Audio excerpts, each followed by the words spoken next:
नमस्कार साथियों, स्वागत है आप सभी का एकलव्य पीसीएस में। और जैसा कि आप लोगों को पता है कि हमारी डेली करंट अफेयर की सीरीज चल रही है, उसी का ये एक अगला भाग है 13 मई का।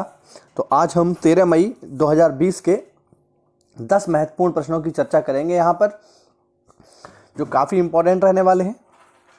तो वीडियो को अंत तक देखिए, और अगर आप चैनल पर नए हैं तो चैनल को सब्सक्राइब करना ना भूलिए। चैनल को सब्सक्राइब कीजिए, उसके बाद जो बेल आइकन आ रहा है उसको प्रेस कीजिए। उससे होगा ये कि जब भी हम कोई नई वीडियो अपलोड करेंगे तो उसका नोटिफिकेशन आपके पास पहुंच जाएगा। ठीक है, तो चलिए विद्यार्थियों, बिना किसी देरी के हम इससे शुरू करते हैं। पहला प्रश्न यहाँ पर आप देख पाएंगे भारत का पहला सबसे बड़ा खेल सम्मान, खेल रत्न, जिसे हम राजीव गांधी खेल रत्न भी कहते हैं, खेल रत्न प्राप्त करने वाली किस एथलीट ने संन्यास की घोषणा की है। ठीक है, ध्यान रखेंगे कौन सी वो एथलीट हैं जिन्होंने रिसेंटली कहा है कि अब वे नहीं खेलेंगे, उन्होंने खेलों से संन्यास ले लिया है, और यह है राजीव गांधी खेल रत्न पुरस्कार से भी सम्मानित रह चुकी हैं। ठीक है, क्या नाम है उनका? ऑप्शन है दीपा मलिक, पीटी उषा, मिल्खा सिंह, मोहम्मद अनस याहिया। और इस सवाल का जो सही जवाब है विद्यार्थियों, वो है दीपा मलिक। ठीक है,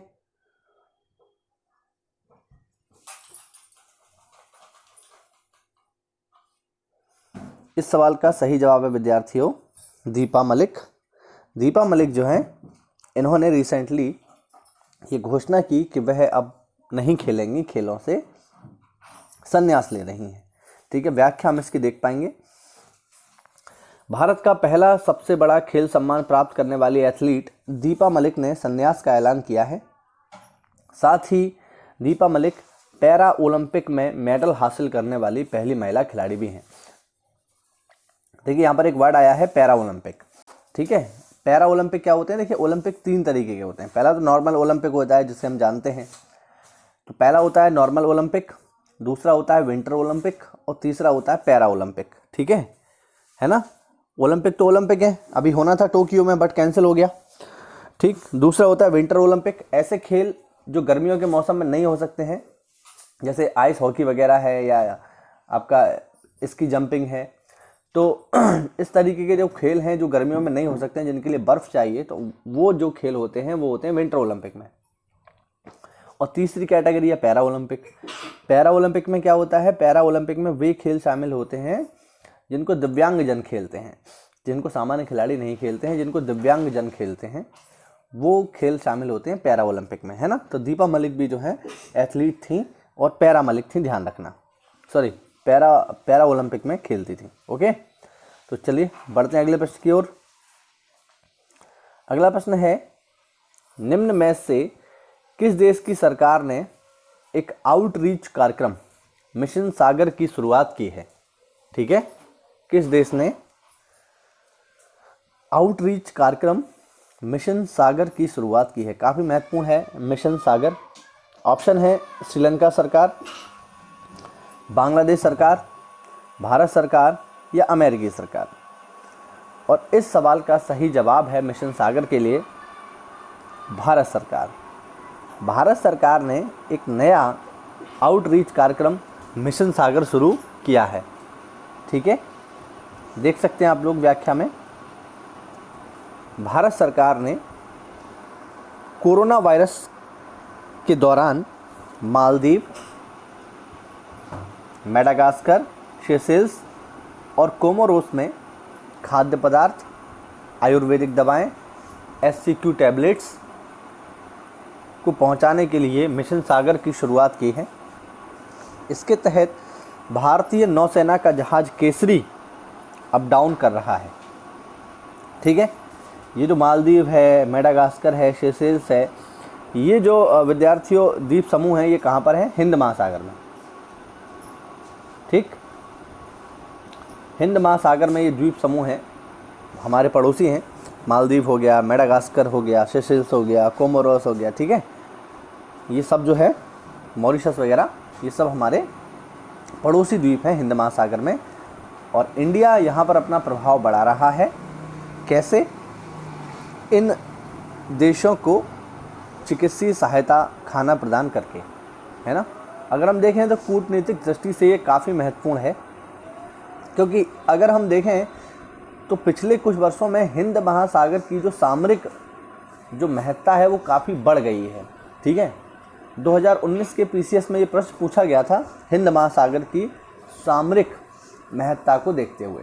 ठीक है, आप लोग इसको देख सकते हो, अगर आपने पेपर दिया होगा 2019 के पीसीएस का तो वहाँ ये सवाल आपको मिला होगा, है ना, कि किस तरीके से हिंद महासागर का सामरिक महत्व बढ़ता जा रहा है। तो ये भी कहा जा रहा है कि आने वाले टाइम में जिसका हिंद महासागर के ऊपर कब्जा होगा वही वैश्विक शक्ति के रूप में उभर के आएगा। इसीलिए आप देख रहे होंगे कि चाइना ने अपनी हरकतें काफ़ी तेज़ कर दी हैं हिंद महासागर में। इसी प्रयास में भारत भी कार्य कर रहा है। चलिए बढ़ते हैं अगले प्रश्न की ओर। यहाँ पर गूगल के एक्स सीईओ और पिछले कितने साल तक अल्फ़ाबेट के बोर्ड मेंबर रहे एरिक श्मिड्ट ने हाल ही में अपने पद से इस्तीफा दे दिया। ठीक है, देखिए एक्चुअल में गूगल की जो मदर कंपनी है, बात समझ रहे हैं, गूगल की जो मदर कंपनी है वो अल्फ़ाबेट इंक है। ध्यान रखिएगा, गूगल एक प्रोडक्ट है ना, कंपनी का नाम क्या है, अल्फ़ाबेट इंक। तो अल्फ़ाबेट इंक के ये सीईओ रहे हैं और काफ़ी लंबे समय तक बोर्ड मेंबर रहे हैं, जो कंपनी को चलाने वाला समूह होता है, जिनका नाम है एरिक श्मिड्ट। वैसे पॉइंट यही ज़्यादा महत्वपूर्ण है कि हाल ही में किसने इस्तीफ़ा दे दिया गूगल के बोर्ड मेंबर्स से, या जो एक्स सीईओ भी रहे हैं उनका नाम ज़्यादा महत्वपूर्ण है, लेकिन सवाल बनाने के लिए इस तरीके से इसको रखा गया है। और मैं आपको बता दूं, ये जो है एरिक श्मिड्ट, ये 18 साल तक इस पद पर बने रहे थे। ये 18 साल तक बोर्ड मेंबर रहे हैं, है ना, और गूगल के सीईओ भी रहे हैं, जिनका नाम था एरिक श्मिड्ट। इन्होंने इस्तीफ़ा दे दिया है। ध्यान रखिएगा, ये नाम महत्वपूर्ण है, एरिक श्मिड्ट। व्याख्या में आप देख पाएंगे गूगल के एक्स सीईओ और पिछले 15 साल तक अल्फ़ाबेट के बोर्ड मेंबर रहे एरिक श्मिड्ट ने हाल ही में अपने पद से इस्तीफ़ा दे दिया। उन्होंने जुलाई 2001 से अप्रैल 2011 तक कंपनी के मुख्य कार्यकारी अधिकारी, यहाँ पर सीईओ की बात हो रही है, के रूप में कार्य किया। वे अप्रैल 2011 से जनवरी 2018 तक कार्यकारी अध्यक्ष भी थे। तो टोटल 18 साल तक इन्होंने ये काम किया। चलिए बढ़ते अगले प्रश्न की ओर। अगला प्रश्न है यहाँ पर MIT से। ये जो लिखा हुआ है MIT है, ये MIT है ना। MIT ने आरोग्य सेतु ऐप को रिव्यू में 5 में से कितनी रेटिंग दी है। देखिए MIT जो है काफ़ी प्रतिष्ठित संस्थान है।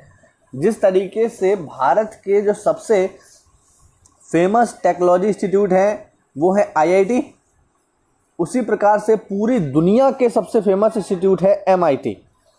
ठीक है, अमेरिका में है MIT। तो MIT ने आरोग्य सेतु जो एप्लीकेशन है, जो अभी गवर्नमेंट ऑफ इंडिया ने लॉन्च किया है कोरोना वायरस के दौरान, इसको रिव्यू में 5 में से कितनी रेटिंग दी है। ठीक है, 5 स्टार में से कितने स्टार दिए हैं MIT ने इस आरोग्य सेतु ऐप को। तो ऑप्शन है यहाँ पर, सब्जी बेचने वाला आ गया है, आपके पास भी आ रहे होंगे, है ना। तो चलिए क्या करें, थोड़ा सा मैनेज कर लेते हैं। तो 5 स्टार में से कितने स्टार रेटिंग मिली है इसको। ऑप्शन है 2 स्टार, 3 स्टार, 4 स्टार या 4.5 स्टार। तो मैं आपको बता दूं MIT ने आरोग्य सेतु ऐप को 5 में से 2 स्टार रेटिंग दी है। ठीक है, 5 स्टार में से 2 स्टार दिए हैं MIT ने आरोग्य सेतु ऐप को। अब इतने कम क्यों दिए वो हम ज़रा देख लेते हैं। अमेरिका के MIT ने आरोग्य सेतु ऐप को रिव्यू में 5 में से 2 की रेटिंग दी है।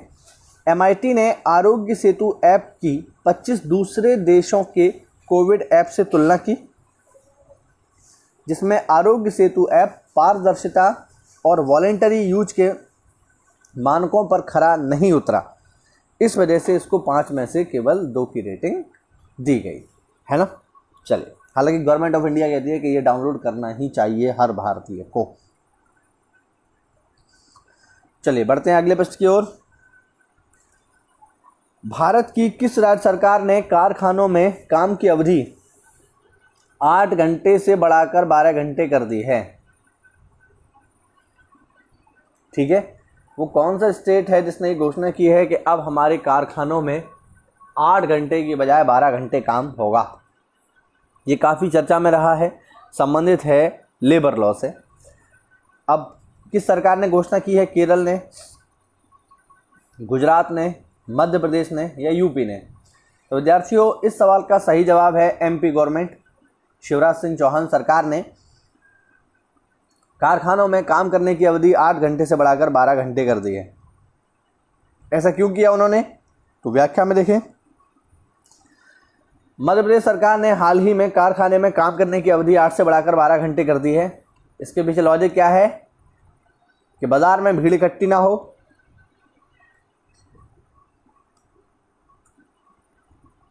ठीक है। इसके पीछे लॉजिक है कि बाजार में भीड़ इकट्ठी ना हो और जो भी लोग घर से बाहर निकल रहे हैं वो काम के उद्देश्य से ही निकलें। और शिवराज सिंह चौहान सरकार ने दुकानों के खुले रहने का समय भी चेंज कर दिया है। सुबह 6 बजे से लेकर रात के 12 बजे तक अब दुकानें खुली रहेंगी, ठीक है। चलिए बढ़ते अगले प्रश्न की ओर। 12 मई को विश्व भर में कौन सा दिवस मनाया जाता है? 12 मई को विश्व भर में कौन सा दिवस मनाया जाता है? और ये दिवस विद्यार्थियों 2020 में काफ़ी इम्पोर्टेंट है और बहुत हद तक इस बात के चांस हैं कि आने वाले जो पेपर हैं, अगर सब कुछ ठीक रहा तो अगर वो होंगे तो उन एग्ज़ाम्स में ये ज़रूर पूछा जाए। तो 12 मई को कौन सा दिवस हम लोग मनाते हैं, ये सवाल है। ऑप्शन है अंतर्राष्ट्रीय नर्स दिवस, ठीक, अंतर्राष्ट्रीय डाक दिवस, अंतर्राष्ट्रीय विज्ञान दिवस या अंतर्राष्ट्रीय हॉस्पिटल दिवस। तो मैं आपको बता दूं 12 मई को मनाया जाता है अंतर्राष्ट्रीय नर्स दिवस। नर्स दिवस वैसे तो ये हर साल ही मनाया जाता है, बट इससे पहले इसको कोई इतना सीरियसली इसके बारे में इतना कोई जानता नहीं था। लेकिन जब कोरोना पेंडेमिक आया, जब कोरोना महामारी आई विद्यार्थियों, तो बड़े पैमाने पे हमने देखा कि डॉक्टर्स की टीम, बहुत सारी नर्सेज, है ना, सुरक्षाकर्मी, सफाई कर्मी, इन लोगों ने कोरोना वॉरियर्स की तरह हमें कोरोना से बचाया, है ना। इस वजह से अब ये दिवस काफ़ी महत्वपूर्ण हो जाता है। पेपर में इस दिवस के पूछे जाने के चांस अब बहुत ज़्यादा हैं कि बताइए कौन सा दिवस जो है 12 मई को मनाया जाता है। तो ध्यान रखना अंतर्राष्ट्रीय नर्स दिवस, क्योंकि बहुत सारी नर्सों ने अपनी जान को खतरे में डालकर हम लोगों की सेवा की है, तो इस वजह से सम्मान देते हुए ये एग्ज़ाम में पूछा जा सकता है। अच्छा, ये भी पूछ सकता है कि ये किसकी याद में मनाया जाता है, तो हम व्याख्या में देख लेते हैं। 12 मई को विश्व भर में अंतर्राष्ट्रीय नर्स दिवस मनाया जाता है। यह दिवस नोबेल नर्सिंग सेवा की शुरुआत करने वाली फ्लोरेंस नाइटिंगेल के जन्म दिवस पर मनाया जाता है। ये ध्यान रखिएगा, ये ज़्यादा इंपॉर्टेंट है, ठीक है। ये मनाते हैं फ्लोरेंस नाइटिंगेल, शायद आपने इनका नाम सुना होगा। इंटरमीडिएट में शॉर्ट स्टोरीज़ की एक बुक चलती है छोटी सी अंग्रेजी में, उसमें इनके बारे में एक कहानी है, शायद आप लोगों ने पढ़ी होगी, मैंने तो वो पढ़ी है। और उसका नाम है कहानी का a lady with a lamp, शायद आपने ये पढ़ी हो इंटरमीडिएट में। A lady with a lamp Florence Nightingale के ऊपर एक कहानी है, तो वो यही है। फ्लोरेंस नाइटिंगेल एक फेमस नर्स थी। इन्हीं के ऊपर 12 मई को जो है मनाते हैं अंतर्राष्ट्रीय नर्स दिवस। बढ़ते अगले प्रश्न की ओर। हरिशंकर वासुदेवन का हाल ही में निधन हो गया, ये किस क्षेत्र से संबंधित थे? हरिशंकर वासुदेवन। ऑप्शन इतिहासकार, कलाकार, साहित्यकार, इनमें से कोई नहीं। तो हरिशंकर वासुदेवन जो हैं ये प्रसिद्ध इतिहासकार थे विद्यार्थियों, ठीक है। हरिशंकर वासुदेवन एक प्रसिद्ध इतिहासकार थे जिनका हाल ही में निधन हो गया। व्याख्या देख लेते हैं हम। हरिशंकर वासुदेवन यूरोपीय और रूसी इतिहास और भारत रूस संबंधों के विशेषज्ञ थे। वह कलकत्ता विश्वविद्यालय में इतिहास विभाग के प्रोफेसर व चीनी केंद्र के निदेशक थे। अब ये चीनी खाने वाली चीनी नहीं है, मैं पहले ही स्पष्ट कर दूं, अगर कोई सोच रहा है तो ऐसा बिल्कुल नहीं है। चीनी केंद्र से मतलब है चाइना, चाइना के लोग, चाइना का कल्चर, ठीक है। उनको स्टडी करने के लिए एक चीनी केंद्र था, उसके डायरेक्टर थे हरिशंकर वासुदेवन, ठीक है, ध्यान रखिएगा। इनका हाल ही में निधन हो गया। प्रश्न नंबर 8। मूडीज इन्वेस्टर सर्विस ने हाल ही में मौजूदा वित्त वर्ष के लिए भारत की आर्थिक वृद्धि दर के अनुमान को घटाकर कितना प्रतिशत कर दिया है? ऑप्शन है 5%, 0%, 3% या 2%। मूडीज़ ने हमारे मौजूदा वित्त वर्ष के लिए हमारी आर्थिक वृद्धि दर का अनुमान क्या लगाया है? तो सही जवाब है इसका विद्यार्थियों 0%। उन्होंने कहा 0 रहेगी जीडीपी हमारी, कोई भी बढ़ोतरी नहीं होगी, ये अनुमान है मूडीज़ का। व्याख्या में आप देख पाएंगे मूडीज़ के मुताबिक भारत की सकल घरेलू उत्पाद कम रहेगी। देखिए सकल घरेलू उत्पाद क्या होता है? ये होता है जीडीपी, शायद आपने ये नाम सुना होगा। ये क्या होता है? ये होता है GDP, gross domestic product. Bharat की सकल घरेलू उत्पाद कम रहेगी। कोरोना वायरस की वजह से देश की अर्थव्यवस्था का संकट बढ़ता जा रहा है। मूडीज़ ने अपने नए पूर्व अनुमान में कहा है कि वित्त वर्ष 2020-21 में भारत का सकल घरेलू उत्पाद की वृद्धि 0 रह सकती है। कैसे? क्योंकि सब कुछ तो लॉकडाउन में बंद ही है। जब कुछ प्रोडक्शन ही नहीं होगा तो जीडीपी खड़ी कहाँ से होगी? जीडीपी का मतलब ही होता है ना, जीडीपी का मतलब क्या होता है कि भारत की सीमा के भीतर उत्पादित होने वाले समस्त सेवाओं तथा वस्तुओं का मौद्रिक मूल्य में उनका जो मौद्रिक मूल्य होता है उसी को हम जीडीपी कहते हैं, है ना। अब जब सब कुछ बंद ही है तो ना तो वस्तुओं का उत्पादन हो पा रहा है ना ही सेवाओं का, तो जीडीपी कैसे बढ़ेगी? इसलिए इन्होंने ये अंदाज़ा लगाया है कि जीडीपी रहेगी भैया 0। ठीक है, ध्यान रखिएगा। चलिए बढ़ते अगले प्रश्न की ओर। हाल ही में किस संगठन ने कोरोना महामारी के खिलाफ लड़ाई में कमजोर देशों के भीतर जरूरी चीज़ों के लिए सरकारों, कंपनियों तथा अरबपतियों से 6.7 अरब डॉलर निधि का दान करने की अपील की है? ठीक है, कौन सी संस्था है जिसने ये अपील की है कि सरकार, कंपनियां और जो अरबपति हैं वो दान दें गरीब देशों को? किसने अपील किया है ये? तो ये अपील किया है यूएन ने, यूनाइटेड नेशंस ने ये अपील किया है कि कोरोना लड़ाई के दौरान जो लोग सक्षम हैं, जो लोग पैसे वाले हैं, वो गरीब देशों को सहायता करें हर तरीके से। ठीक है, ये अपील की है यूएन ने, यूनाइटेड नेशंस ने। आप देख सकते हैं व्याख्या में। यूएन के मानवीय सहायता प्रमुख मार्क लोकाक ने कहा है कि 25 मार्च को संयुक्त राष्ट्र की ओर से दी गई 2 अरब डॉलर की शुरुआती अपील को इसलिए बढ़ाया गया है क्योंकि आय कम होने और नौकरियां जाने की संभावनाएं बढ़ गई है। साथ ही खाद्य आपूर्ति घटने तथा महंगाई व बच्चों को भोजन ना मिलने एवं उनके टीकाकरण ना होने की समस्या भी पहले जैसी हो गई है। इसलिए हमारी जिम्मेवारी है कि यदि हम सक्षम हैं तो हम कमज़ोर लोगों का साथ दें। ये यूएन ने अपील की हमसे। चलिए देखते हैं अंतिम प्रश्न। न्यूजीलैंड में कोरोना वायरस के कारण लागू प्रतिबंधों में छूट मिलने के कारण कब से 5 टीमों की सुपर रग्बी प्रतियोगिता शुरू हो रही है? तो ये शुरू हो रही है 12 जून से, मैं पहले बता दूं। और मेरे हिसाब से ये प्रतियोगिता करवाना निहायत ही मूर्खता का कार्य है। ये प्रतियोगिता बाद में भी हो सकती है, रग्बी खेलना इतना महत्वपूर्ण नहीं है। अगर कोरोना संकट के तो देखिए रग्बी होगा तो खिलाड़ियों को देखने के लिए भीड़ भी आएगी, जनता भी आएगी। और अगर एक भी कोरोना पॉजिटिव हुआ और अगर वह लोगों के संपर्क में आया तो 8-10 लोगों को और बीमार कर देगा, तो फिर न्यूजीलैंड को झेलना मुश्किल हो जाएगा। लेकिन हो सकता है न्यूजीलैंड ने कुछ और ही सोच रखा हो, इसलिए उनके लिए कोरोना इतना महत्वपूर्ण नहीं है जितना रग्बी प्रतियोगिता। तो उन्होंने ज़िंदगी को आसान बनाने के लिए फिर से उसी प्रकार के ढर्रे पर चलना शुरू कर दिया है।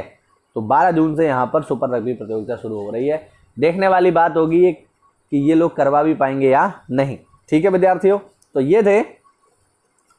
ये थे हमारे 13 मई से जुड़े हुए टॉप 10 करंट अफेयर। वीडियो कैसा लगा हमें कमेंट करके ज़रूर बताएं।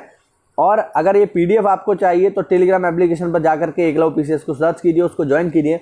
वहाँ पर सारी महत्वपूर्ण विषयों की पीडीएफ आपको मुफ्त में प्राप्त हो जाती हैं और डेली करंट की पीडीएफ भी आपको मुफ्त में मिल जाती है। ठीक है, तो घर पर रहिए, सुरक्षित रहिए। मिलते हैं अगली क्लास में। जय हिंद, जय भारत।